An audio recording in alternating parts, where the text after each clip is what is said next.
Olá, meu nome é Isabelle, aluna da 605 de Química, e hoje eu e a minha equipe iremos falar sobre o ecossistema maranhense Amazônia, e eu irei iniciar falando sobre a localização e o clima do ecossistema.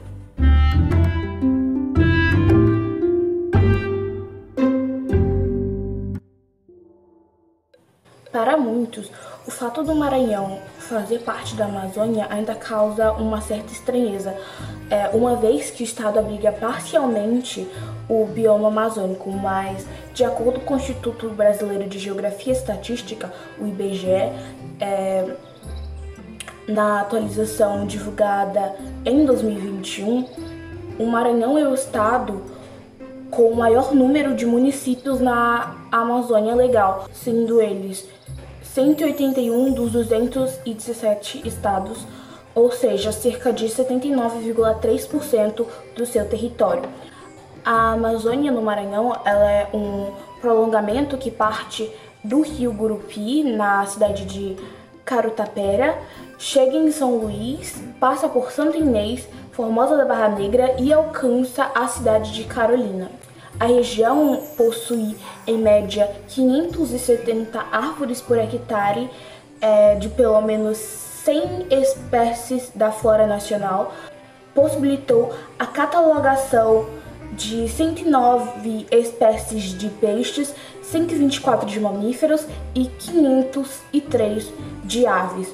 Além da fauna e flora, as unidades indígenas Alto do Turiaçu, Auá, Caru e Gurupi são localizadas nesse território desde a criação da Amazônia Legal em 1953. Para o estudo climático da região, utilizaram os dados históricos das normas climatológicas do Departamento Nacional de Meteorologia. A caracterização do clima foi feita por meio da classificação climática descrita por Thornfly, a qual atribui fórmulas matemáticas caracterizadas por símbolos para representar os diferentes valores decorrentes dos índices efetivos de umidade, de eficiência térmica, além de suas respectivas variações estacionais. E foram identificadas 3 classes distintas, sendo que na região de Imperatriz a classificação climática é subúmido chuvoso C2, com índice de umidade entre 0 e 20, nos municípios de São Luís, Zedoca e Turiaçu, de úmido B1, com umidade entre 20 e 40, e úmido B2, com umidade entre 40 e 60. Ou seja, as regiões próximas à zona costeira possuem maiores índices de umidade.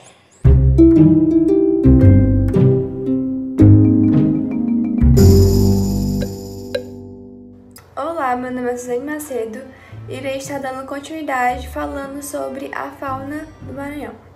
O Parque Nacional dos Lençóis Maranhenses foi criado em 1981.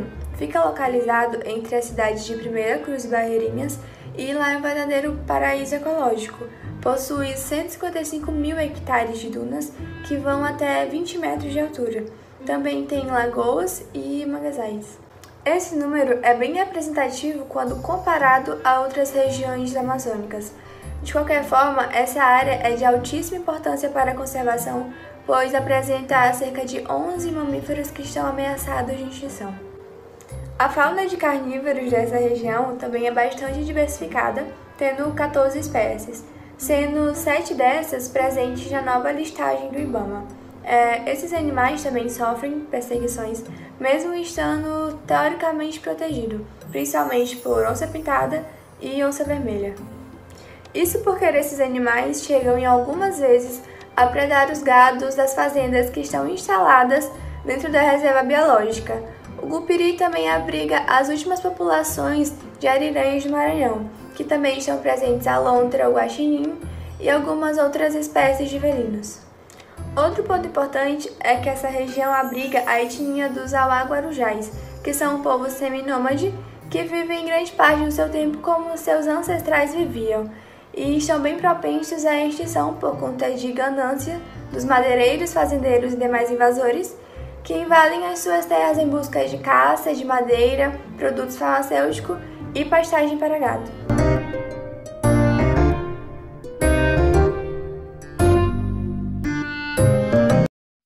Meu nome é Maria Joana e eu vou falar sobre a flora da floresta amazônica. A flora da floresta amazônica é extremamente rica e bela.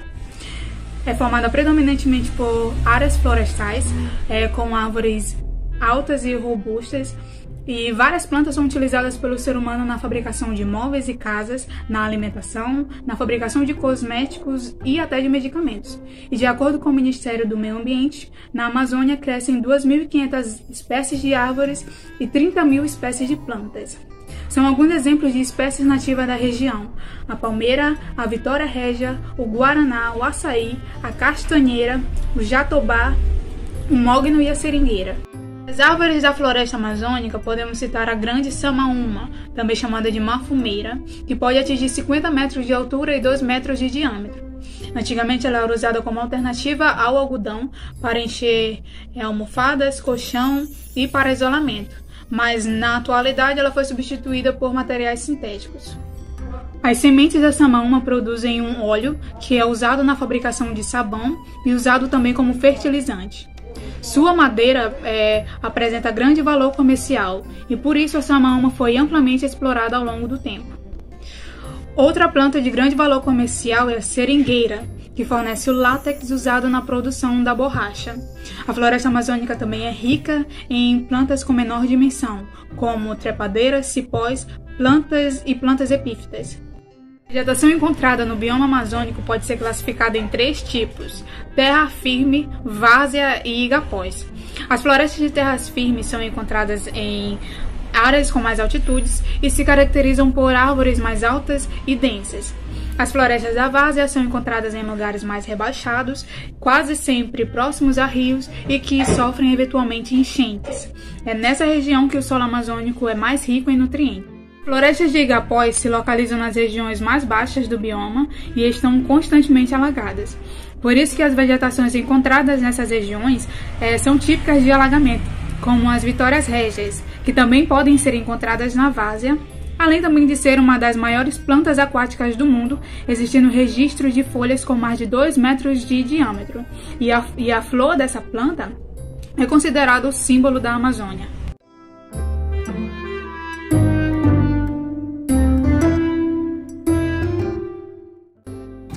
O estado do Maranhão dispõe de uma significativa rede hidrográfica, com 4.012 km² de águas interiores aproximadamente. E as principais bacias hidrográficas dos rios Itapecuru, Mearim, Umunim, Parnaíba e Tocantins e Gurupi, justamente com as pequenas bacias do norte do país, correspondem à totalidade da área do estado. No entanto, o estado possui poucas informações, poucas pesquisas voltadas ao setor dos recursos hídricos e especificamente estudos sobre os aspectos quantitativos relacionados à vazão de seus mananciais, e o que compromete o gerenciamento desses ecossistemas aquáticos submetidos a uma progressiva ocupação de áreas em suas bacias hidrográficas de forma não planejada. Eu acho importante ressaltar que os estudos sobre a disponibilidade hídrica para efeitos de comparação, por exemplo, não contemplam, na sua maioria, levantamentos precisos da potencialidade hídrica que o estado tem da bacia hidrográfica para uma retirada segura das vazões requeridas, o que normalmente se realiza, E são medições únicas para vazão no ponto de captação, no período mais seco do ano. Mas o que acontece? Esse procedimento, na maioria das vezes, torna-se insuficiente se a gente considerar que dentro dos períodos secos pode haver anos mais secos que os anos em que se fez a medida da vazão. E desta forma, torna-se imprescindível desenvolver metodologias que levem em consideração o nível de informações existentes na área ou local que foi realizada a captação, e especificamente na região da bacia hidrográfica. Na totalidade, Essas bacias formam uma área de aproximadamente 202.203 km², ou seja, 60,90% da área total do estado. Para efeito de comparação, a área total de bacias hidrográficas presente no Maranhão é mais que o dobro do território da Hungria. Quase toda a rede de drenagem maranhense se faz no sentido sul ao norte, através de numerosos rios independentes que se dirigem para o Atlântico, a exemplo do Gurupita, Rio Turiaçu, Rio Pintaré, Rio Mearim, Rio Itapecuru e Rio Parnaíba. No sudoeste do estado, uma pequena parte dos escoamentos se faz em direção a oeste. O Maranhão é um estado com grande potencial em recursos hídricos e a Secretaria de Estado do Meio Ambiente e Recursos Naturais, a SEMA, sabe disso e vem realizando diversas ações e projetos para melhor gestão das águas do estado. Um dos destaques dessas ações é o Programa Maranhão Verde, instituído por lei estadual e é destinado a fomentar e desenvolver projetos voltados para o apoio à conservação e recuperação ambiental, já que já foram iniciados, inclusive, 2 projetos no âmbito do programa. O projeto Berço do Rio Itapecuru, dentro do Parque Estadual do Mirador, que visa conservar e recuperar as nascentes e cursos dos rios Itapecuru e Alpecatas no interior do parque, e o projeto Floresta Protetoras dos Mananciais, que se destina a conservar e recuperar as matas ciliares e áreas de recarga no interior do Bacanga. Outro destaque importante é o Plano Estadual de Educação Ambiental, o qual já foi sancionado pelo governador Flávio Dino, transformado em lei inclusive também. O plano traz consigo ações de educação ambiental articuladas e contínuas, com gestão coordenada, respeitando-se a especificidade de cada região. Ou seja, para cada bacia hidrográfica haverá detalhes de gestão diferentes para atender as características próprias de cada bacia. O Plano Estadual de Educação Ambiental foi consolidado, foi discutido democraticamente para garantir políticas públicas e ações integradas entre sociedade e poder público. O documento possui um programa voltado à conservação dos recursos hídricos, uma vez que onde estão previstas capacitações, campanhas e outras ações para o fortalecimento da gestão das águas no estado.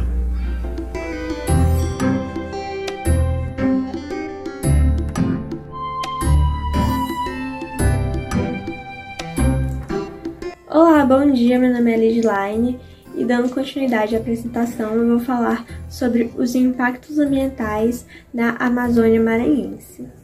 Os impactos ambientais na Amazônia Maranhense são vários, mas aqui eu vou destacar apenas 3, como os principais, a queimada, o desmatamento e a poluição em rios. Vou começar falando sobre a queimada. Os danos causados pela queimada na Amazônia são muito graves e acabam comprometendo o meio ambiente, incluindo a própria população.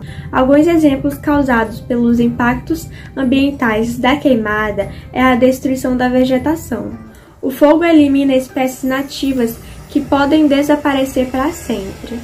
Muitos remédios e produtos são retirados de espécies de plantas encontradas apenas na região da Amazônia Maranhense, por exemplo. A queimada também pode afetar os nutrientes do solo, deixando ele improdutivo. A perda da fauna e da flora também se torna um problema.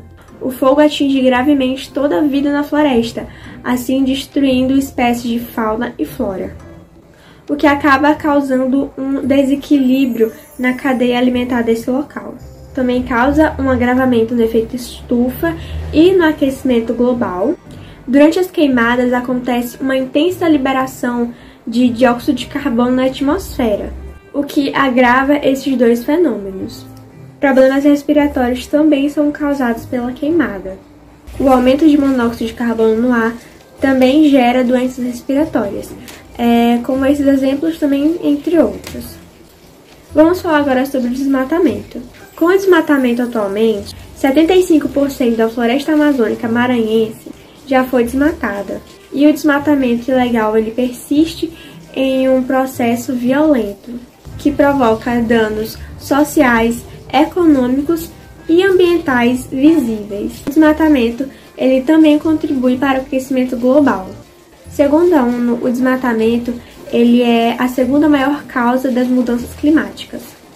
As florestas conseguem absorver cerca de 2 bilhões de toneladas de dióxido de carbono, um dos gases lançados na atmosfera que agravam o chamado efeito estufa, que é o fenômeno responsável pela manutenção da temperatura média da Terra. Quando esse bioma ele é devastado, há um favorecimento no aumento da temperatura. E para finalizar, eu vou falar um pouco sobre a poluição dos rios da Amazônia Maranhense. Esses processos de poluição, eles podem ocorrer tanto por processo químico, físico ou biológicos. A poluição química ela é caracterizada por 2 tipos: biodegradáveis, como, por exemplo, detergentes, inseticidas, e os persistentes, que persistem no meio ambiente e em organismos vivos, sendo tóxicos para eles, como exemplo disso, o mercúrio. A poluição física ela altera as características físicas da água. A principal é a poluição por sólidos. A biológica ela é a contaminação da água por organismos patogênicos, que são bactérias, vírus, vermes, etc. São diversas as maneiras de poluição dos rios. Dentre eles, o mais comum assim são os esgotos, né? Os esgotos residenciais que são despejados em lugares inadequados. São descartados sem nenhum tipo de tratamento, que aumenta a quantidade de matéria orgânica na água e consome o oxigênio do seu processo de decomposição, causando a morte de peixes e outros organismos aquáticos. Além disso, causa o mau cheiro e representa um risco à saúde pública.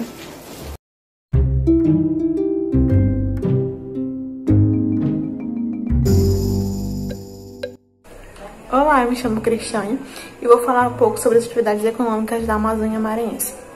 Bom, atualmente essa região ela apresenta atividades econômicas bastante variadas, porém, a atividade da agricultura e pecuária tem assumido importância decisiva nas mudanças do uso da terra da região, né? Que, em conjunto com a extração de madeira, principalmente para exportação, representam a base dinâmica da paisagem amazônica. E com relação à atividade pecuária, observa-se através do rebanho bovino que a Amazônia, em 2003, representava cerca de 1/3 do rebanho nacional. Neste ano, o estado do Mato Grosso representou 38,4% e, juntamente com o estado do Pará, foram responsáveis por 59,3% do rebanho na Amazônia. O Maranhão, em 2003, possuía cerca de 8,6% de cabeças de gado, aparentemente com o 5º maior rebanho da Amazônia, né? Crescendo um pouco, 41,4%. O rebanho bovino brasileiro, durante o período de 1990 a 2003, alcançou um crescimento de 32,9%, com média de 2,5% ao ano. A Amazônia, para o mesmo período, atingiu um crescimento de 144,0%, ou seja, 11,1% ao ano, sendo portanto, 4 vezes superior ao valor nacional. De toda a madeira processada na Amazônia, cerca de 36% são destinados ao mercado externo. Segundo dados do Instituto do Homem e Meio Ambiente da Amazônia, nos últimos 6 anos de exportações de madeira, saltaram de 381 milhões em 1998 para 943 milhões em 2004, né? Portanto, um crescimento aí de 562 milhões em 6 anos, em 1998, né? A parcela exportada representava apenas 14% do volume total produzido. Essas exportações eram destinadas principalmente ao mercado europeu, né? Europeu, norte-americano e asiático. Do total de madeira produzida, estima-se que apenas 11% são consumidos na região amazônica. O estado do Pará ele aparece com mais de 50% do número de empresas madeireiras distribuída em 33 polos. Este estado ele representa basicamente 45,6% do consumo de tores e e tem 44,6% de toda a produção processada de madeira na Amazônia, né? O estado do Maranhão, ele aparece com 45 empresas madeireiras na Amazônia, né? O estado do Maranhão, ele aparece com 45 empresas madeireiras, 1,4%, né? Localizado em um único polo de produção, com um consumo de toras de produção processada de cerca de 1,8%, né? E esses dados específicos sobre a Amazônia maranhense, os dados sobre essa produção agropecuária e extravista, ela mostra para o ano de 2004 que o rebanho bovino maranhense alcançou aproximadamente 6,5 milhões de cabeças. Desse total, 27,2% encontravam-se na região da Amazônia maranhense. Os produtos relacionados à pequena agricultura, arroz, milho, feijão e mandioca, em média representou 20% da produção do estado, sendo o feijão que apresentou menor valor, sendo 13,4%, e a mandioca o maior valor de participação, sendo ela 28,6%.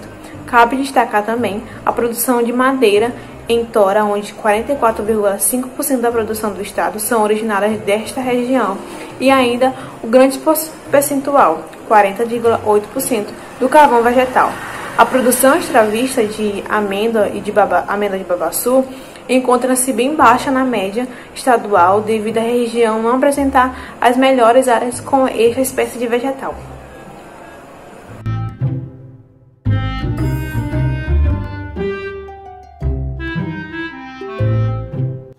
Olá, meu nome é Natália e eu vou falar sobre algumas curiosidades da Amazônia maranhense. A Amazônia maranhense também pode ser chamada de pré-Amazônia. Esse termo foi cunhado na década de 80 e até hoje é difundido tanto nas escolas como nos debates sobre o bioma da região em geral. Ele foi cunhado com o propósito de caracterizar o distanciamento e a negação do bioma na região, não tendo nenhuma fundamentação científica ou geográfica, apenas ele caracteriza o distanciamento da população e a negação desse bioma no estado. Dados referentes aos anos de 1970 a 2005 demonstram que a população da Amazônia era de mais de 23 milhões de habitantes, o que corresponde a 12% da população brasileira. Desse total, mais de 80% concentravam-se em 4 estados da região brasileira: o Pará, Mato Grosso, Maranhão e Amazonas. Embora o Maranhão apareça como o 7º estado em grau de urbanização em 2005, ele apresentou um acréscimo entre os anos de 1980 e 2005, saindo de 31% a 69%. O Maranhão é o estado da Amazônia Legal que possui o menor grau de ocupação da região com áreas protegidas. Dentre as diferentes categorias de unidade de conservação existentes, pode-se citar a existência da Reserva Biológica do Urupi, Parque Nacional dos Lençóis Maranhenses, Parque Estadual do Mirador e o Parque Nacional da Chapada das Cinzas. Nos meus estudos, cheguei, aproximadamente em 2005, na Amazônia maranhense. E lá eu me deparei com uma realidade surpreendente. Os meus estudos e pesquisas, os meus mapas, mostravam que existia uma Amazônia no Maranhão. Os dados e pesquisas das coleções mostravam que existiam espécies amazônicas lá. Mas por que os próprios maranhenses não reconheciam essa Amazônia? No Maranhão, o Código Florestal Brasileiro não é cumprido. Não existe reserva legal, não existe nem ação nas áreas de proteção ambiental. Mas o que se perde com toda essa biodiversidade? Perde-se o solo, a água e, principalmente, a capacidade de produção de alimento. E quem é atingido por essa perda? As populações mais pobres. Se nós olharmos para o estado do Maranhão, nós vamos ver que o estado ele é o último estado do país em produção de PIB. O Maranhão é o penúltimo estado do Brasil em índice de desenvolvimento humano e é o quarto em trabalho escravo. A recuperação da floresta é também a recuperação da dignidade das pessoas do Maranhão. Recuperar é a nossa palavra de ordem. Não podemos desistir da Amazônia maranhense. É preciso fazer com que o Código Florestal seja cumprido nesse estado. É preciso garantir a preservação das áreas indígenas. É preciso garantir a existência da Arrebio e de todas as outras unidades de conservação, sejam elas de uso indireto ou também as de uso direto, como as RESEXs e outros tipos de organização que ainda persistem, que conseguem ter sido estabelecidas dentro desse estado.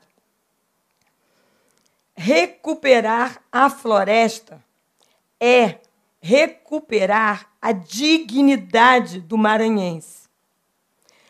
Dar a esse povo a possibilidade de ter orgulho de viver numa Amazônia real, que pode, sim, oferecer condições de vida para a sua população, desde que esta população seja capaz de conviver de uma maneira mais ética com a natureza que existe em seu entorno.